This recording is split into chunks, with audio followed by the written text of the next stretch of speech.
sejak kebangkitan ulama bersama pengikut-pengikutnya istiqomah dan setia jaga akidah dan sunnah Rasulullah. Alhamdulillah segala puji baginya ulama bersama pengikut-pengikutnya istiqomah dan setia menjaga agama nusa dan bangsa. Mari kuatkan niat kita, kita bulatkan tekad kita, terus lanjutkan amal kita, mengembangkan hikmah kita. Assalamualaikum warahmatullahi wabarakatuh.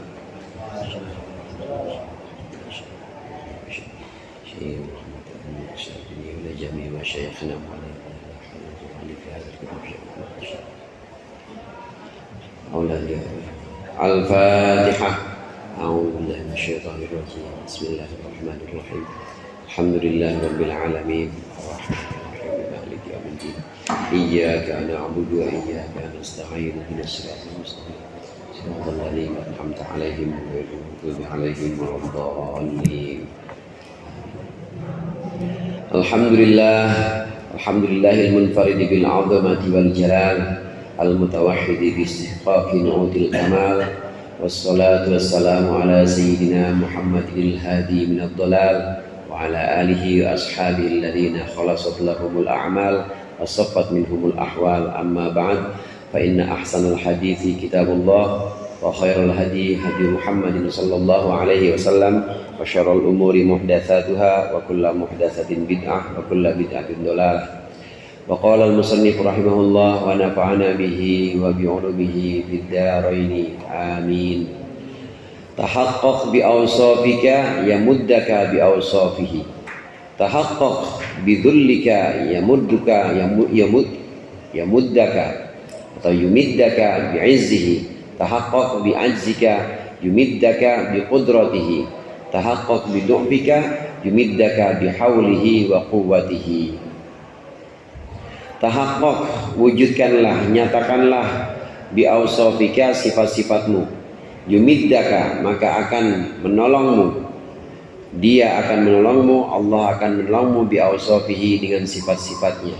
Tahaqqaq, nyatakanlah, bidullika, dengan kerendahanmu, yumiddaka, maka Allah akan menolongmu, bi izzihi, dengan kemuliaannya. Tahaqqaq, wujudkanlah atau nyatakanlah, bi ajzika, dengan kelemahanmu, yumiddaka, maka dia Allah akan menolongmu, bi qudratihi, dengan kekuasaannya. Tahaqqaq, nyatakanlah, bi du'fika, kelemahanmu, yumiddaka, maka Allah akan menolongmu, bi haulihi wa quwwatihi, dengan daya dan kekuatannya. Nyatakanlah sifat-sifat ubudiyah, maksudnya nyatakanlah sifat-sifat ubudiyah, maka Allah akan menolong kita dengan sifat-sifat rububiyahnya. Contohnya, merendahlah, maka Allah akan memuliakan kita. Melemahlah, merasa lemahlah di hadapan Allah, maka Allah akan menguatkan kita dengan kuasanya.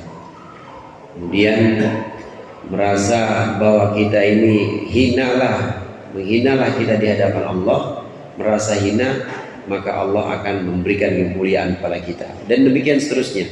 Kebalikan, artinya kebalikan di sini saat kita menyatakan sifat kehambaan, serba kekurangan, kita kotor, maka Allah akan membersihkan kita. Kita rendah, maka Allah akan meninggikan kita. Kita menyatakan bahwa kita bodoh, Allah akan bikin alim kita. Kita menyatakan bahwa kita miskin, Allah akan bikin kaya kita. Kita nyatakan bahwa kita ini lemah, maka Allah akan kuatkan kita, dan demikian seterusnya. Ini seperti dua keping mata uang. Kalau kita menyatakan kehambaan, pasti Allah akan menolong kita dengan rububiyahnya atau dengan ketuhanannya. Tapi kalau kita tidak menyatakan kehambaan kita, kalau kita tidak menyatakan kelemahan kita, setengah-setengah, ya kita sendiri lemah tapi nggak mau ngaku lemah, maka nggak akan muncul rububiyah Allah. Tidak bisa seseorang menyaksikan rububiyah Allah kecuali dengan mewujudkan ubudiyahnya orang itu. Kalau sudah bisa mewujudkan ubudiyahnya dengan merendah, dengan menghamba, dengan merasa kotor, dengan merasa lemah, maka rububiyah Allah, yaitu yang maha tinggi, yang maha suci, yang maha kuat, itu akan langsung diberikan kepada Allah untuk hamba-hamba yang menyatakan ubudiyah atau sifat-sifat kehambaan ini. Ini senada dengan makalah yang kemarin. Makalah yang kemarin itu disebutkan, idza aradta wurudal mawahib alaika sahihil faqra wal faqati. Kalau kita ingin muncul, kalau kita ingin dapat pemberian-pemberian Allah, ya kudu benar-benar jadi orang yang butuh kepada Allah. Yang namanya BLT, tahu BLT? Masih ada BLT? BLT itu kan dikasihnya pasti buat orang miskin, pasti dikasih buat orang yang benar-benar nggak mampu. Ya kalau memang tepat sasaran, pasti yang dikasih orang-orang yang nggak mampu. Begitu juga mawahib atau karunia Allah, ini hanya akan Allah berikan kepada orang-orang yang benar-benar butuh, benar-benar miskin dan melarat. Kalau tidak benar-benar butuh, pasti Allah nggak akan kasih. Kalau kita sudah benar-benar butuhnya kita kepada Allah, ini benar-benar kita bergantung kepada Allah sungguh-sungguh, pasti akan turun untuk pertolongan-pertolongan itu. Tapi kalau belum, ya nggak bakal turun, nggak bakal Allah turunkan. Kalau butuh, pasti Allah wujudkan, atau pasti Allah tolong. Kalau Allah belum nolong, ya berarti kita belum butuh-butuh amat, atau kita masih pura-pura. Ya kelihatannya kita butuh, tapi malu-malu, masih ngerasa gue bisa nih. Kayaknya kalau gue rencanain nih, kalau plan A nggak bisa, plan B nih. Masih terus kita utak-utak aja tuh. Masih kita utak-atik gimana caranya supaya bisa sampai pada target yang kita pengen. Jadi masih pura-pura, itu namanya masih ada tadbir, masih ada upaya untuk mengelola. Jadi belum benar-benar tunduk kepada cara Allah ngurusin kita, tapi masih ada rasa kepercayaan diri bahwa saya bisa nih ngatur ini, saya bisa mengelola ini hingga sampai target yang saya inginkan. Nah kalau masih ada perasaan itu, Allah nggak akan turunkan pertolongan. Di sini imdad amadda yumidu, imdad ini pertolongan yang dimaksud di sini. Pertolongan Allah akan muncul. Pertolongan yang dimaksud di sini adalah wujudnya sifat-sifat rububiyah Allah yang maha tinggi. Itu hanya akan Allah berikan kepada hamba yang merendah. Yang maha besar itu hanya akan Allah wujudkan kepada hamba yang kecil di hadapan Allah. Yang maha alim, yang maha punya ilmu, itu hanya akan Allah wujudkan kepada orang yang merasa bodoh di hadapan Allah. Yang maha kuat, maha kuasa, itu hanya akan Allah berikan pertolongannya pada hamba-hamba yang benar-benar lemah di hadapan Allah. Jadi harus tahakkuk. Tahakkuk itu menyatakan dengan benar-benar. Jadi hak kehambaannya benar-benar dan sungguh-sungguh, wujud kehambaan itu ada. Tidak bisa dengan setengah-setengah. Hadza munasibun lima dzakarahu minal faqati wal mawahib. Tuh ini adalah sesuai dengan sesuatu dzakarahu yang musannif sebutkan akannya minal faqati wal mawahibi, yaitu kemiskinan dan juga pemberian-pemberian. Laqad taqaddama at-tanbihu ala hadzal makna, dan sungguh telah lalu apa tanbihu, pengingat, ala hadzal makna, atas pengertian ini, inda qaulihi, dalam di sisi perkataannya atau saat perkataan musannif, kun bi awsafi rububiyyatihi muta'alliqan wa bi awsafi ubudiyyatika mutahaqqiqan. Ini makalah yang ada, yang pernah kita bahas juga. Kun bi awsafi rububiyyatihi, jadilah engkau dengan sifat-sifat ketuhanan Allah, muta'alliqan, bergantung, senantiasa bergantung. Hendaklah kita ini senantiasa bergantung dengan sifat rububiyah Allah, bergantung dengan kemahakuasaan Allah. Innaka ala kulli syai'in qadir, bergantung dengan kemaha pemilikan ilmu Allah, wallahu sami'un alim, bergantung dengan segala sifat-sifat ketuhanan Allah, Allah yang Rahman Arhamur Rahimin. Kita hendaklah bergantung dengan sifat-sifat itu, dan juga wa bi awsafi ubudiyatika mutahaqqiqan, dan hendaklah engkau dengan sifat-sifat kehambaanmu mutahaqqiqan, menyatakan atau mewujudkan. Hendaklah bergantung kepada sifat rububiyah dan mewujudkan sifat ubudiyah atau sifat kehambaan. Wujudkan bahwa kita ini lemah, kita ini bodoh, kotor, banyak dosa, itu diwujudkan. Seraya bergantung kepada Allah yang Maha Kuat, Allah yang Maha Suci, Allah yang Maha Mengampuni dosa-dosa. Ini dua sisi yang memang tidak bisa dipisahkan. Qala Sayyidi Abul Hasan Asyadili, berkata guruku Syekh Abul Hasan Asyadili, junjunganku, pemimpinku Syekh Abul Hasan Asyadili radhiyallahu anhu. Syekh Abul Hasan Asyadili kalau hubungannya dengan Syekh Ibnu Athaillah itu cucu murid, karena Syekh Ibnu Athaillah As-Sakandari ini bergurunya kepada Syekh Abdul Abbas Al-Mursi. Syekh Abdul Abbas Al-Mursi yang baru langsung kepada Syekh Abul Hasan Asyadili. Kita tahu bahwa Syekh Abul Hasan Asyadili ini adalah imam atau yang meletakkan dasar thariqah Syadiliyah. Ada yang nyebut Syadiliyah, ada yang nyebut Syadaliyah. Syadiliyah kemudian dilanjutkan oleh murid-muridnya, dilanjutkan oleh penerusnya, yaitu Syekh Abdul Abbas Al-Mursi, dilanjutkan oleh Syekh Ibnu Athaillah As-Sakandari dan seterusnya. Bisa dikatakan bahwa kitab Hikam ini memang kitabnya orang Syadiliyah. Kitabnya orang Syadiliyah, meskipun banyak juga di luar thariqah Syadiliyah yang ngaji ini. Banyak orang-orang atau jamaah TKN atau jamaah Qadiriyah aja, thariqah Qadiriyah yang memang baca Hikam. Karena memang banyak pelajaran-pelajaran di sini, banyak nasihat-nasihat yang memang harus dipegang oleh orang yang ngamalin thariqah. Jadi orang thariqah harus ngaji.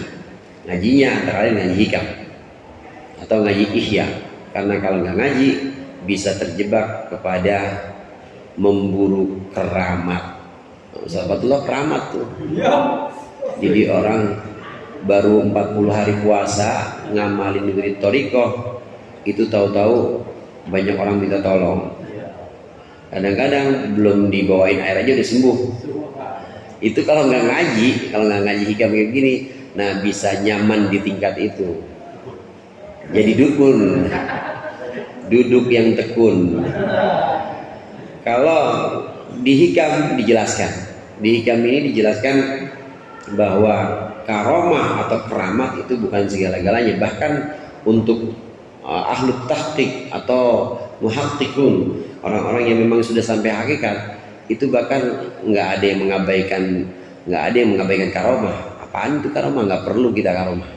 Untuk orang-orang ahli tahqiq itu karomah tidak diperlukan. Nah, biasanya godaan-godaan itu muncul saat ada karomah yang Allah berikan dari wirid-wirid thariqah. Makanya orang thariqah harus ngaji. Yang membukakan ini siapa? Yang membukakan ini ya orang-orang alim, yang alim sekaligus juga wali. Kan wali itu ada wali yang namanya nuqoba.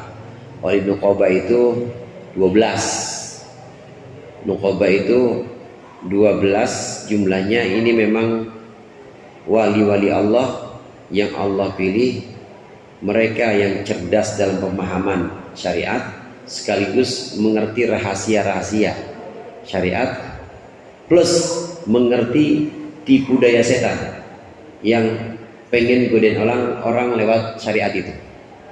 Tipu daya hawa nafsu dia tahu. Ini wali-wali nuqoba ini. Dan kalau sampai ditulis, takut banget ini setan. Kena lagi aja kartunya. Ya kena lagi. Jadi ngaji lagi. Gara-gara ngaji nggak bisa godain. Nafsu misalnya. Nafsu itu kalau dia bujuk seseorang, ini pertama-tama yang dia bujuk ini, udah bang, nggak usah sekarang tobatnya, entar-entaran dah, baru 35, ntar kalau udah 40 itu nafsu. Tapi kalau ini orang kekeh, tetap yang dengerin. Pokoknya mau umur berapa yang namanya menuju pada Allah, ingin berjalan menuju Allah harus sekarang.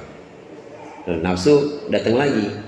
Caranya bukan begitu, tapi caranya ya udah boleh bang, boleh puasa-puasa, boleh wirid-wirid, tapi jangan terlalu keras sama diri abang, kasihan. Nanti abang kalau keseringan wirid ntar tuanya bosen. Tuh, kata nafsu begitu tuh. Kalau keseringan ngaji jangan bang, ntar tuanya bosen. Tuanya bosen nanti akhir-akhir hayat malah kagak doyan ngaji lagi, kagak doyan wirid. Itu kata nafsu tuh. Nanti kalau nggak berhasil juga, hawa nafsu nggak berhasil juga, ya udah bang terus sampai tua. Nanti abang paling mulia di kampung ini cuma abang dah, nggak ada yang lain. Abang dudukan yang paling tinggi. Itu ditulis oleh orang-orang alim yang juga wali. Ini yang bikin setan takut sama satu orang alim meskipun lagi tidur, dibanding sama 1000 orang jahil atau 1000 orang ahli ibadah yang nggak ada ilmunya. Karena ahli ibadah yang nggak ada ilmunya, begitu dia lagi sujud atau selesai salam dia bilang, aku Tuhanmu, besok yang haram-haram halal buat engkau. Alhamdulillah ya Allah, emang ini yang saya tunggu. Udah lama saya nungguin ini. Yang haram-haram sudah aku halalkan, yang halal-halal ini ya tetap halal buat kamu. Alhamdulillah, emang udah lama banget saya nahan begini. Terima kasih Tuhan. Besok udah nggak mau sholat dia. Itu orang bodoh karena nggak ngaji. Nah di hikam ini jebakan-jebakan, godaan-godaan yang ada dari hawa nafsu, yang ada dari setan, ini sering dibahas yang membuat kita harus hati-hati, terutama orang-orang yang mengamalkan thariqah atau orang-orang yang memang ingin menuju kepada Allah atau salik. Berkata Sayyid Abdul Hasan Asy'adili radhiyallahu anhu ba'da kalamin dzakarahu, setelah sebuah ucapan dzakarahu yang beliau tuturkan, wa tashihul ubudiyyati bimulazamatil faqri wal ajzi, dan bermula membenarkan atau memperbaiki kehambaan itu bimulazamatil faqri adalah dengan mulazamah, dengan terus-menerus butuh, wal ajzi dan lemah, wad du'fi dan juga lemah, wadzulli dan hina lillahi ta'ala karena Allah ta'ala, wa'addaduha dan lawannya sifat-sifat faqr ajaz atau lawannya ubudiyah itu awsafur rububiyah adalah sifat-sifat ketuhanannya Allah. Fama laka walaha, maka apa itu bagimu dan juga baginya, maksudnya bagi sifat-sifat rububiyah sama sekali engkau tidak punya sifat rububiyah itu. Falazim awsafaka, maka mulazamahlah, maka lazimkan atau praktekkan, wujudkan sifat-sifatmu, wa ta'allaq bi awsafihi, dan bergantunglah dengan sifat-sifat Allah. Wa qul, dan katakanlah, min bisatil faqril haqiqi, dari hamparan kefakiran yang sesungguhnya, benar-benar butuh, benar-benar jatuh di hadapan Allah sejati atau hakiki. Jadi orang-orang yang butuh pada Allah, ucapkanlah ya ghaniyyu man lil fakiri ghairuka. Ya ghaniyyu, wahai Allah yang maha kaya, man lil fakiri ghairuka, siapa lagi untuk orang yang fakir ini selain engkau. Wa min bisatid du'fi, dan dari hamparan lemah, dari hamparan ketidakberuntungan. Du'fun itu artinya ketidakberuntungan.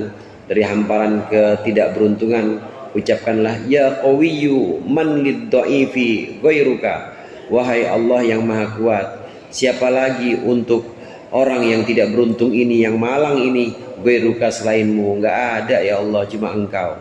Wa min bisatil ajzi, dan dari hamparan kelemahan, ucapkanlah ya qadiru man lil ajizi ghairuka, wahai Allah yang maha kuasa, siapakah bagi orang yang lemah ini, ghairuka selainmu, enggak ada ya Allah. Wa min bisatid dzulli, dan dari hamparan kehinaan, ucapkanlah ya azizu man lid dalili ghairuka, Wahai Allah yang maha mulia, yang maha tinggi, yang maha perkasa, siapakah untuk orang yang hina ini ghairuka selainmu? Kalau engkau bisa mengucapkan itu tajid, maka engkau akan mendapati al-ijabata, akan jawaban. Ka'annaha, seolah-olah itu ijabah, itu ijabah tawwa'a biyadika atau tuwi'a biyadika, itu dilipat atau ditundukkan biyadika. Biyadika itu ya, atau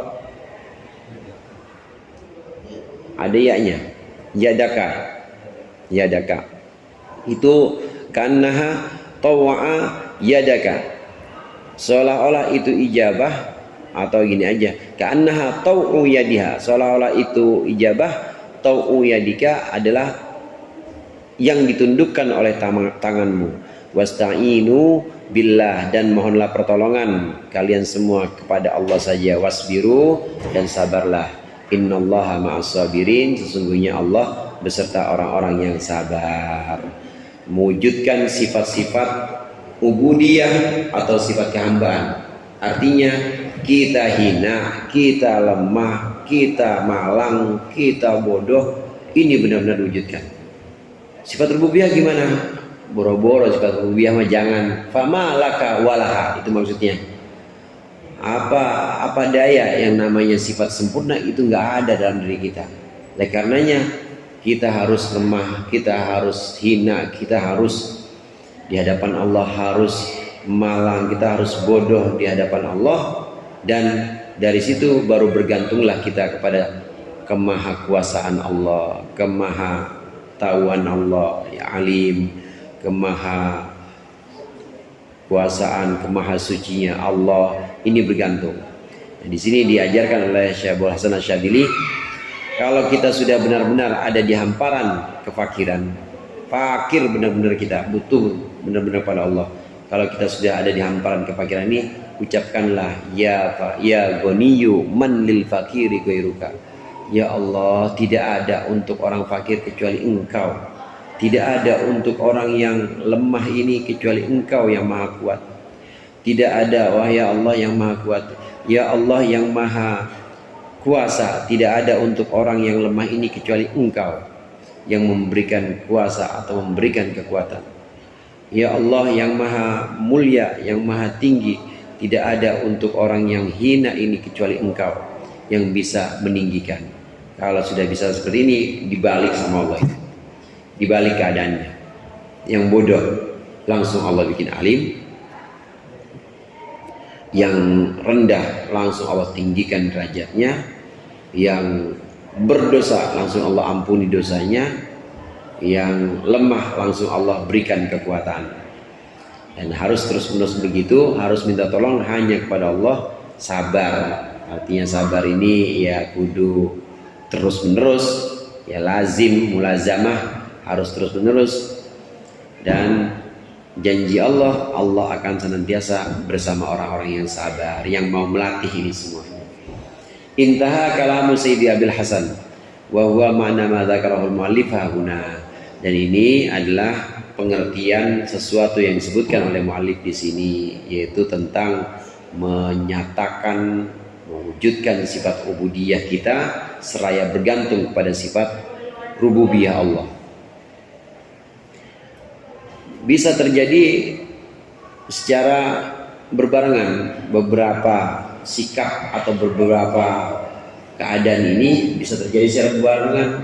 Ya fakir juga, ya bodoh juga, ya lemah juga bisa. Atau bisa juga salah satunya. Salah satunya kita merasakan dan kita benar-benar bahwa kita lemah banget, nggak ada yang bantu kita. Saat ini kita udah ada di hamparan ini, maka ucapkan ya sangat lemah, ya qawiyyu man lidha'ifi ghairuka. Wahai Allah yang maha kuat, siapa lagi untuk orang yang lemah ini selainmu? Gak ada ya Allah, cuma Engkau. Nah saat itu maka Allah jawab dan Allah tundukkan di tangan Engkau.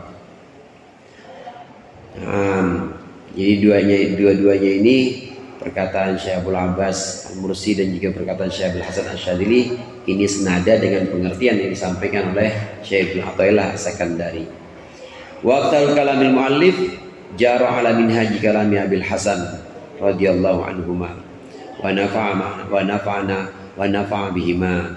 Dan kebanyakan ucapan dari muallif Syekh Ibnu Athaillah As-Sakandari itu jara ala minhaji kalami Abil Hasan, berjalan apa kalamul muallif ala minhaji kalami Abil Hasan, atas minhaj atau atas cara metode tempat berjalannya ucapan Syekh Abdul Hasan radhiyallahu anhu wa nafa'a radhiyallahu anhu. Semoga Allah meridai keduanya dan juga memberikan manfaat bihima, barokah dengan keduanya. Memang Syekh Ibnu Athaillah As-Sakandari ini adalah orang yang kemudian membukukan thariqah Syadziliyah. Apa yang menjadi garis-garis besar ajaran Syadziliyah ada dalam kitab Hikam ini. Ada dalam kitab Al-Hikam ini.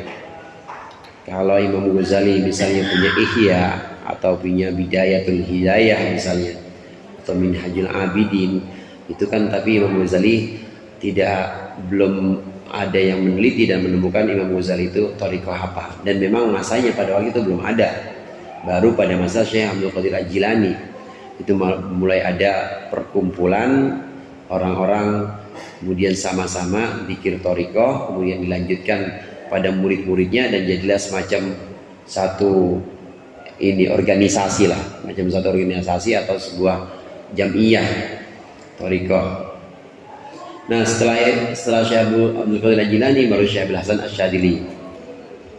Syekh Abdul Hasan Asy-Syadzili pernah ditanya, apakah engkau guru tidak menulis ajaran-ajaran atau nasihat-nasihatmu? Enggak, nasihat-nasihatku nanti ada dalam murid-muridku, ada pada murid-muridku. Ya benar, yaitu ada pada antara lain adalah Syekh Ibnu Athaillah As-Sakandari. Wa qala radhiyallahu anhu, Rubama ruziqa al-karamata man lam takmul lahul istiqomatu. Rubama ruziqa, terkadang atau seringkali diberikan rezeki al-karamata, akan karomah, rahmat. Siapa man, orang lam takmul, yang belum sempurna, lahu bagiman apa al-istiqomatu, istiqomah, mudawamah, al-mudawamah alal khair, itu istiqomah. Al-mudawamah ala syarr bukan istiqomah namanya. Orang rajin banget tiap Jumatan ngambilin sendal orang, itu namanya bukan istiqomah, mudawamah aja. Jadi mudawamah ala kismain. Mudawamah itu ada dua macam, ada mudawamah alal khair, ada mudawamah ala syarr. Mudawamah alal khair, terus menerus, continue atas kebaikan, namanya istiqomah. Istiqomah harus sempurna. Kadangkala ada amalan-amalan baik yang belum sempurna istiqomahnya, tapi muncul juga keramatnya. Saking keramatnya gitu ya, saking gampangnya yang namanya keramat. Artinya keramat itu cuma-cuma, keramat itu diobral, dibanting harganya, diobral sama Allah, dikasih cuma-cuma kadang-kadang memang. Jadi nggak ada harganya, saking murahnya Allah dan saking nggak bergunanya karamah. Kadang-kadang orang yang belum istiqomah aja muncul keramatnya. Ini maksud makalah ini. Seringkali orang yang belum sempurna istiqomahnya, tapi sudah diberikan karamah, sudah mendapat karamah. Belum setahun jalanin wirid, tahu-tahu udah banyak aja yang datang dia, ya calon wali kota, calon wali santri, calon wali kelas, kalau datang semuanya minta doain. Ya, belum juga istiqomah benar-benar, ya kadang-kadang masih belang-belang wiridnya, tapi muncul tuh keramat itu. Lagi pula saudara, kadang-kadang karomah atau keramat itu kadang-kadang bukan karena istiqomah kita, ya memang tadi itu karena murahnya Allah. Boleh juga karena murahnya Allah, boleh juga itu karena doa orang tua kita dulu. Jadi keramat gandul namanya. Keramat gandul itu sebenarnya dia gak keramat, tapi karena dia anaknya orang keramat jadi gak keramat. Atau sebenarnya dia gak keramat, tapi karena dia megang sesuatu yang keramat jadi keramat. Kayak Ustaz Huda nih, kalau diterusin keramat. Kenapa? Ngurusin NU. NU itu keramat. Mbah Hashim Asy'ari, Hadratus Syekh ya Hashim Asy'ari, itu wilayah atau kewaliannya ya antara lain Nahdlatul Ulama ini. Nggak ada organisasi sedunia yang segede Nahdlatul Ulama ini yang membawahi jutaan anggota, bukan hanya populasi anggotanya saja, tapi juga berbagai fan ilmu ini ada dalam Nahdlatul Ulama. Mulai dari ilmu syariatnya, ilmu tauhidnya, ilmu tasawufnya, semuanya itu bisa dibilang komprehensif. Nggak ada organisasi seperti ini. Makanya itu termasuk keramatnya Hadratus Syekh Hashim Asy'ari.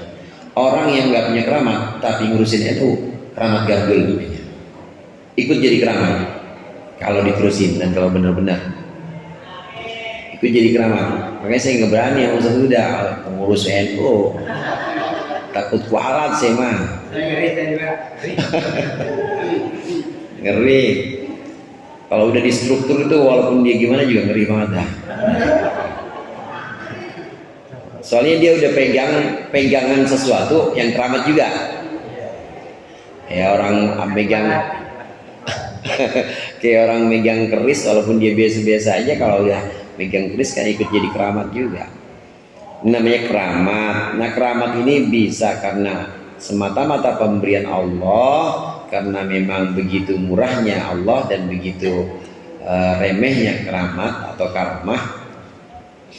Dan kadangkala ini doa dari orang-orang dulu, doa dari guru-guru dulu. Nahdlatul Ulama bisa seperti ini, ya doa dari Mbah Hashim. Mbah Hashim dari siapa? Doa dari Syekhona Khalil Bangkalan, doa dari guru-guru sebelumnya. Nah kembali ke makalah ini, banyak seringkali orang belum istiqomahnya belum sempurna, masih belang-belang wiridnya, masih belang-belang sholatnya, tapi kok seringkali ada karomahnya, ada keramatnya. Nah ini artinya harus hati-hati kita. Keramat yang dimaksud di sini, keramat yang disebut dengan khariq lil adah, yang berbeda atau yang keluar dari adat kebiasaan. Adatnya orang-orang kalau nggak makan nggak tidur seminggu aja misalnya, ya dia pasti lemes. Cuma ini dia nggak, seger aja nerima tamu, ngajar segala aja. Nah itu berarti khariq lil adah. Adatnya orang ya kalau jalan dari sini ke Mekah pesawat aja 9 jam, apalagi kalau transitnya 9 jam juga lagi. Pesawat promo dia transit lagi berapa jam, tapi dia nggak pakai pesawat, dia jalan kaki cuma hitungan menit, tahu-tahu udah sampai Masjidil Haram. Namanya khariq lil adah. Ini keramat yang dimaksud ini seperti ini. Keramat yang dimaksud adalah keramat yang khariq lil adah atau kejadian-kejadian luar biasa. Sering orang yang belum istiqomah dalam melakukan amalan-amalan kebaikan, dalam melakukan wirid-wirid atau amalan-amalan baik lainnya, belum istiqomah, dia masih belang-belang amalannya, masih bolong-bolong amalannya, tapi dia sudah dapat hal yang khariq lil adah. Ini seringkali al-karamatul haqiqiyatu. Nah ini yang disebut dengan karamah hakiki. Karamah hakiki itu bukan karamah yang sifatnya remeh tadi, yaitu kejadian luar biasa. Al-karamatul haqiqiyatu, karamah yang sejati, innamahiyya, hanyalah husulul istiqomati, hasilnya istiqomah, wal husuli, dan juga sampai ila kamaliha, kepada kesempurnaan istiqomah. Nih karamah yang sesungguhnya. Keramat yang sebenarnya itu bukan bisa ngobatin orang. Keramat yang sebenarnya itu bukan bisa mengubah daun jadi duit. Keramat yang sebenarnya itu bukan bisa ada di dua tempat. Undangan maulid lagi banyak, diambil aja semuanya. Tahu-tahu, wah ceramah itu Ustaz Anis. Nah sama di masjid ini Ustaz Anis juga, jadi dua. Bukan itu keramat yang sebenarnya. Keramat yang sebenarnya yang sesungguhnya itu adalah istiqomah dan juga sempurna dalam keistiqomahan itu. Nggak ada yang istimewa atau nggak ada yang aneh, biasa-biasa aja dia. Ya kadang ini, ya kadang juga nggak datang, ya orang nggak bisa belah diri dia, nggak bisa belah diri. Kadang juga jalan dari Jakarta ke ini Jawa ya pakai pesawat aja nggak bisa, yang namanya jalan sepi angin atau apa gitu nggak bisa, dia nggak ada gitu-gituan. Ya memang bukan itu keramat yang sesungguhnya, itu bukan itu. Keramat yang sesungguhnya adalah istiqomah dan bisa sampai kepada kesempurnaan istiqomah. Ini masih sifatnya ini masih umum atau masih garis besar.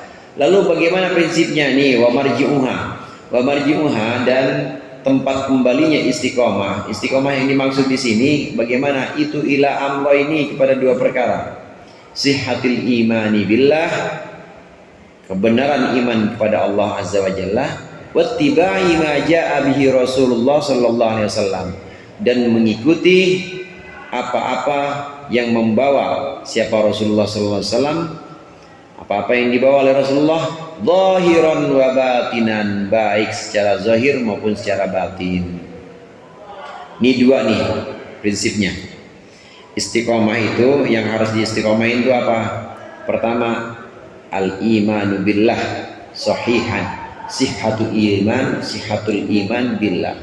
Jadi benar-benar keimanan kita kepada Allah itu dalam keadaan yang sahih atau dalam keadaan yang selamat, nggak ada sedikit pun keraguan, nggak ada sedikit pun penyakit. Iman kepada Allah ya iman kepada qada qadar. Iman kepada Allah ya iman kepada kitab. Iman kepada Allah ya iman kepada para malaikat, ya juga kepada para rasul-rasulnya. Ini imannya disempurnakan. Kesempurnaan iman ini, sehatnya iman ini, inilah yang dimaksud dengan istiqomah, atau inilah tujuan yang ingin dicapai oleh istiqomah.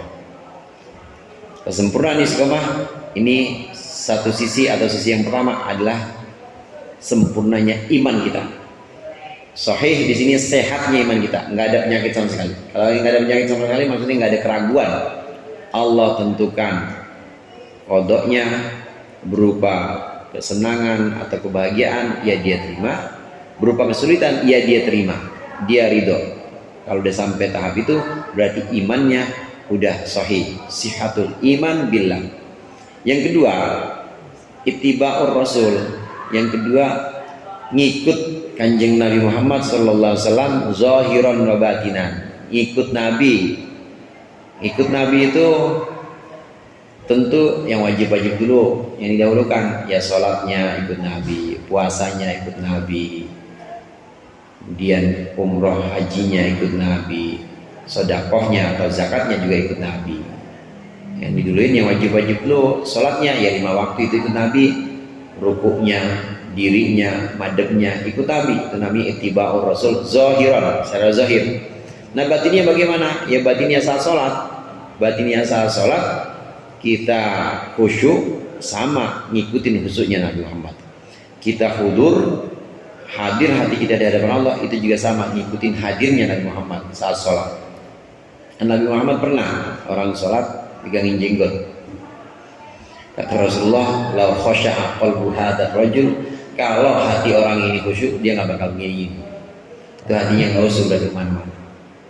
Tuh khusyuk namanya batinan, ngikutin Rasulullah dalam sholatnya, zahiran wa batinan. Puasanya juga begitu. Puasa saya rajin, puasa asal Muharram saya puasa terus. Ramadan kan kagak. Ya puasanya pas 1 suro sampai 10 suro atau terus nyambung. Tapi Ramadan kagak. Namanya nggak ngikutin Rasulullah. Istiqomah yang sesungguhnya itu adalah istiqomah yang sempurna.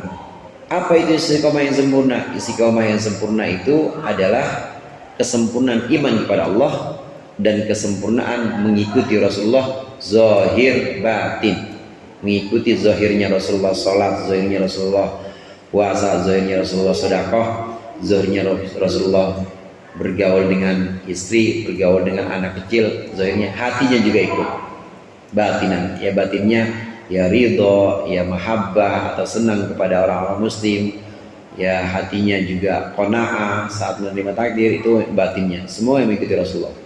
Kalau dua ini sudah benar istiqomah, maka inilah istiqomah, inilah karomah yang sejati. Enggak muncul keramat lah nggak apa-apa, muncul kejadian luar biasa juga nggak apa-apa. Sayyidina Abu Bakar nggak kelihatan karomahnya Sayyidina Abu Bakar, keramatnya itu nggak kelihatan, jarang sekali yang menceritakan keramatnya Sayyidina Abu Bakar. Tapi waktu Rasulullah nanya Jibril, ya Jibril sifli hasanati Umar.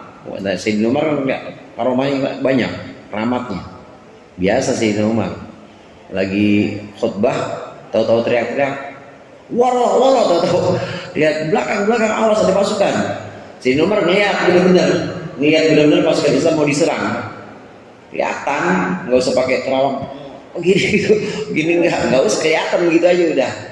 Rahmat. Sungai Nil disuratin sama Sayyidina Umar, berhenti, nggak minta tumbal lagi.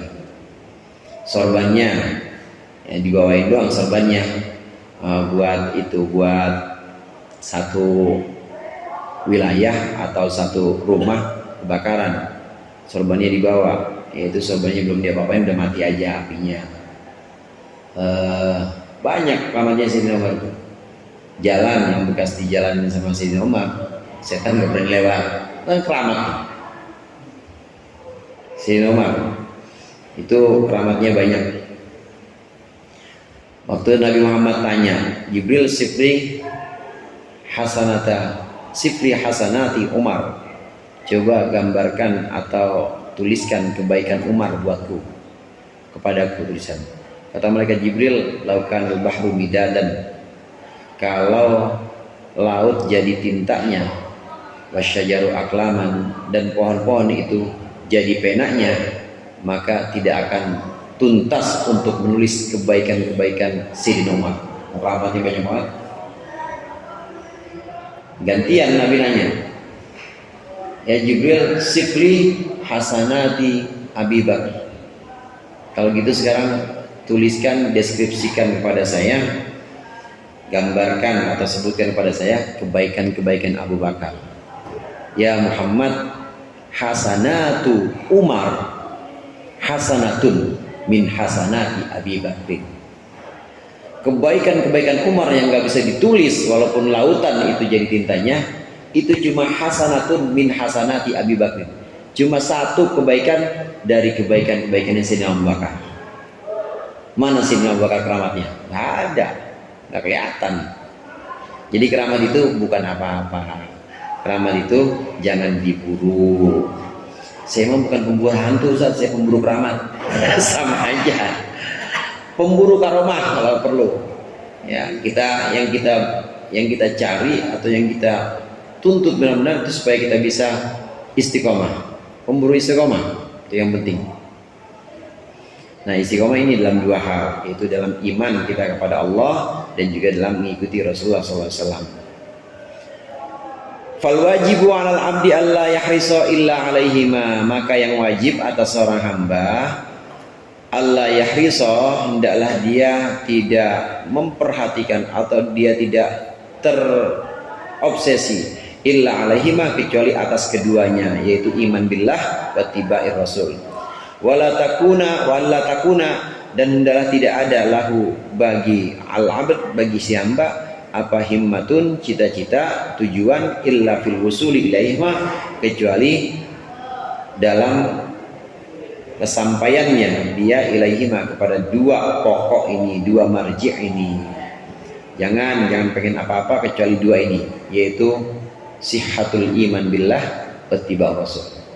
Jangan pengen apapun kecuali pengen sampai kepada kesempurnaan iman kita kepada Allah dan kesempurnaan kita ngikutin Rasulullah. Yang lain-lain jangan. Saya punya temen dulu jaduk Ustaz. Sakti, jaduk itu sakti pondok. Kalau apa-apa orang mintanya sama dia, minta mau ya perlu apa-apa aja, banyak dia di santri aja udah banyak ininya pasien. Kadang-kadang kalau berantem dia turun juga, ngaji hikam berhenti semua gituannya. Berhenti, tinggalin semuanya, berhenti udah kayak gitu ya. Udah sampai ini soalnya disampaikan semuanya, ya ini ditinggalin sama dia. Wa amal karamatu bi makna khirqil adat.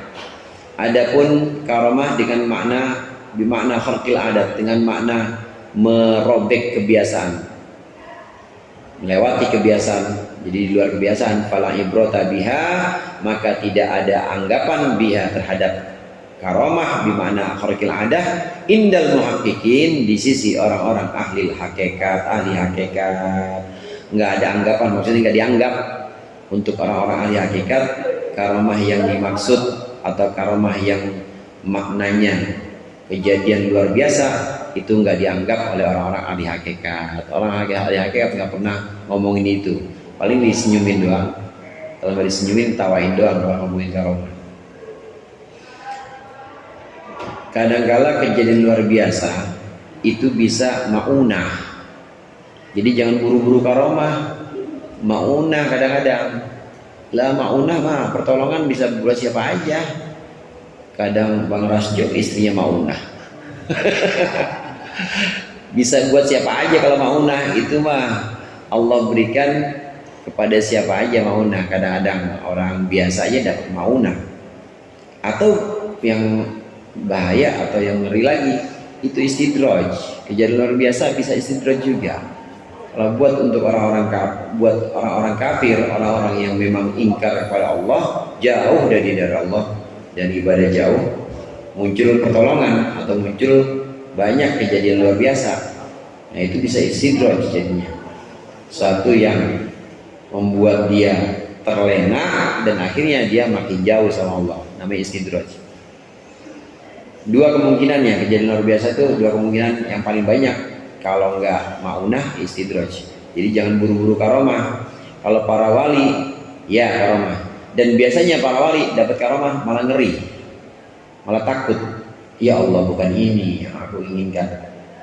Ya Allah, aku makin sibuk sama makhluk ini, aku makin banyak pasien. Ya Allah, aku makin jauh. Kalau memang ini mudarat, kalau memang ini tidak membawa maslahat untuk agama dan akhiratku, jauhkan ini dari aku ya Allah, bukan ini yang aku inginkan. Para wali malah menghindari yang disebut karamah khariqil adah itu, ahli-ahli hakikat para wali itu. La ibrata, gak dianggap. Apa tuh? Qad yurzaku, karena terkadang diberikan rizki. Dalika akan ma khariqil adah, suatu yang tadi itu yang di luar kebiasaan. Kadang-kadang diberikan siapa man lam takmul, orang yang belum sempurna, lahu bagiman apa istiqomah tuh istiqomahnya. Ada orang yang belum istiqomah, kadang-kadang memang diberikan keramat berupa khariqil adah ini. Qala Sayyid Abdul Hasan Asy-Syadzili radhiyallahu anhu,